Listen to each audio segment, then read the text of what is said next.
ស្ដីនៃទាំងអស់គ្នាសម្រាប់ថ្ងៃនេះគឺបានមកដល់ប្រាសាទមួយទៀតដែលមានឈ្មោះថាប្រាសាទប្រើសមាសប្រាសាទនេះដែរគឺស្ថិតនៅលើភ្នំជាមួយគ្នានឹងប្រាសាទភ្នំត្រប់ប៉ុន្តែប្រាសាទនេះគឺអត់មានអ្នកណាគេដឹងទេសូម្បីតែអ្នកនៅភូមិហ្នឹងក៏មិនមានការចាប់អារម្មណ៍ដែរដោយសារតែប្រាសាទនេះគឺនៅសល់តែគ្រឹះបន្តិចបន្តួចតែប៉ុណ្ណោះជាសម្រាប់ទឹកតាំងឃើញនៅសល់តែដុំឥដ្ឋនិងដុំថ្មមួយដុំពីរដុំហើយយើងមើលចំណែកទៅខាងក្រោយនោះវិញគឺមានប្រាសាទភ្នំត្រប់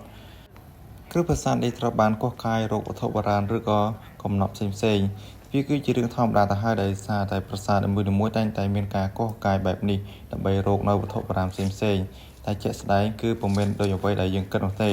ប្រាសាទត្រូវបានខូចខាតតិចខ្ទីគ្មានសល់សូម្បីតែរូបរាងបន្តិចបន្តួចស្ទើរតែគ្មានដុំឥដ្ឋនិងដុំថ្មបន្តិចបន្តួចប៉ុណ្ណោះដែលយើងអាចសម្គាល់ថាទីនេះជាប្រាសាទបុរាណបើយើងក្រឡេកមកខាងក្រោយខ្នងវិញយើងនឹងឃើញប្រាសាទមានប្រាង្គ3ប្រាសាទនេះមានឈ្មោះថាប្រាសាទភ្នំត្រប់ប្រាសាទនេះគឺនៅមានរូបរាងស្អាតបានដល់ឡើយទេបើបងប្អូនចង់មកទស្សនាចង់មកមើលគឺប្រាសាទនេះរងចាំស្វាគមន៍ជានិច្ចសម្រាប់ខ្ញុំមកទីនេះគឺជាលើកទី2ទៅហើយទេសភាពនៅទីនេះធ្វើឲ្យខ្ញុំដិតដាមជាប់អារម្មណ៍ចង់មកគយគន់ទស្សនាមើលម្ដងហើយម្ដងទៀត